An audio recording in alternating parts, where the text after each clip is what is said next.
Margot vient de confirmer sa place de N-1 en remportant son premier match lors du tournoi des maestros de N'oubliez pas les paroles. La semaine prochaine aura lieu la finale, la maestro se confie sur la nouveauté de l'édition 2023. Nouvelle semaine de compétition pour les plus grands maestros de N'oubliez pas les paroles. Depuis 2 semaines, Nagui a décidé de tester les 18 plus grands maestros lors du concours du tournoi des maestros. Mais ce sont pour des associations et en équipe que ces apprentis chanteurs doivent se surpasser.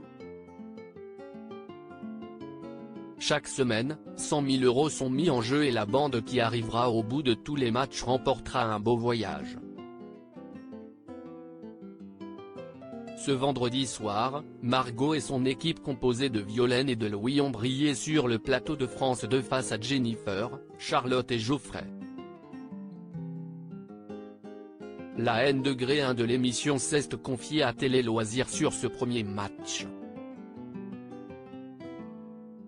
Margot essaye de garder sa place de N-1 dans N'oubliez pas les paroles Télé Loisirs. Dans quel état d'esprit étiez-vous, Margot? Très détendue.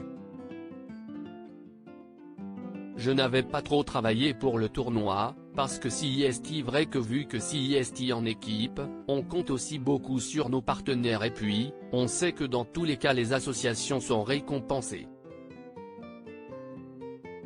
Donc il y a moins de pression. Comment avez-vous préparé le tournoi des maestros? Toute l'année, j'écoute des playlists passivement, mais moi je suis plutôt de l'équipe qui travaille au dernier moment. Je pense que je ne pourrai pas travailler toute l'année parce qu'il faut aussi que ça reste un plaisir et je sais que pour moi, ça fonctionne bien comme ça. Qu'avez-vous pensé des nouvelles règles du jeu? J'ai trouvé ça super cool, parce qu'on se disait avec les autres maestros que c'était déculpabilisant. Il y a beaucoup de chance et donc au final, on se dit, bah si on fait un peu n'importe quoi, ce n'est pas de notre faute, si est la faute des règles. Ce n'est pas mal et puis si est toujours bien d'avoir un peu de nouveauté pour ne pas rester sur ses acquis. En fonction des épreuves, on s'arrangeait pour dire, toi, tu es meilleur sur les trucs pas très connus. Du coup voilà, on a essayé de bidouiller des petits trucs comme ça quoi.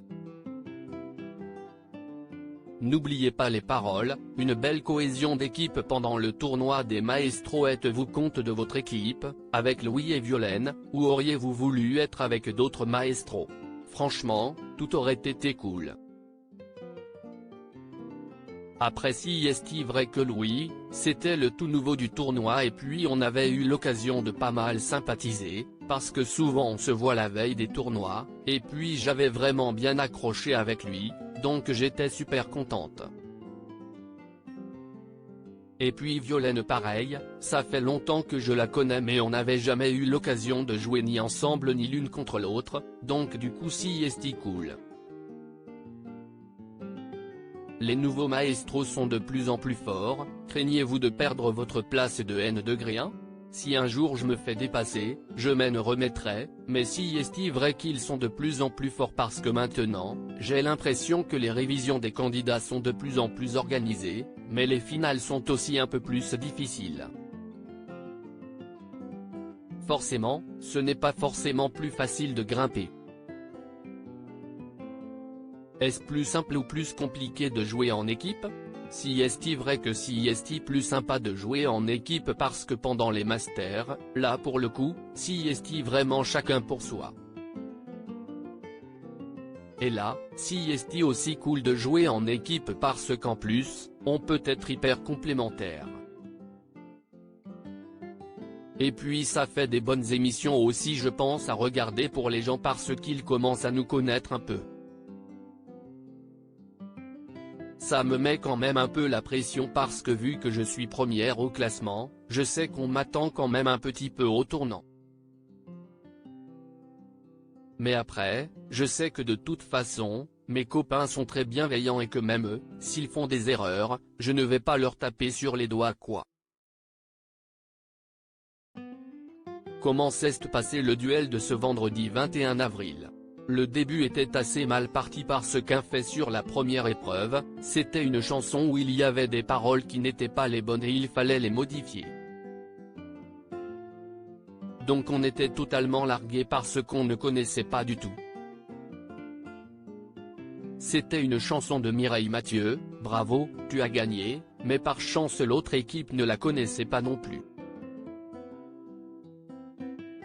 Donc du coup, c'était un peu cata et puis si est vrai que moi, pour mon match, je n'ai pas eu trop de chance non plus contre Geoffrey. D'ailleurs j'avais déjà affronté Geoffrey pendant mon parcours initial en 2020, donc c'était marrant de revenir ensemble. Au final, ça s'est très bien passé parce qu'on a gagné et on a récolté les 100 000 € pour l'association, mais rien n'était gagné. Et on sait que l'équipe d'en face est très forte.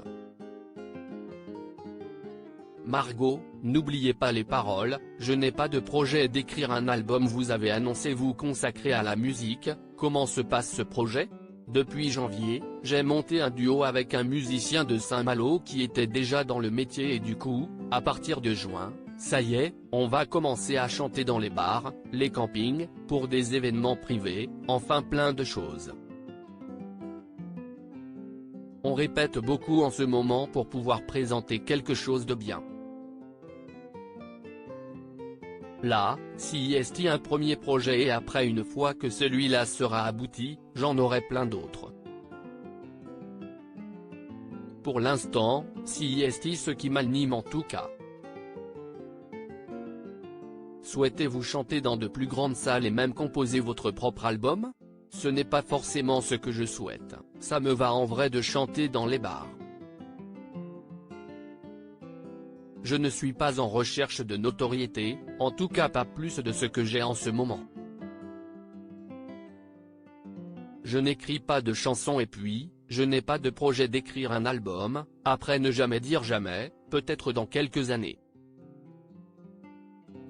À lire aussi ça va, Margot, n'oubliez pas les paroles, répond avec humour au petit tacle d'un internaute sur sa participation au tournoi des Maestros.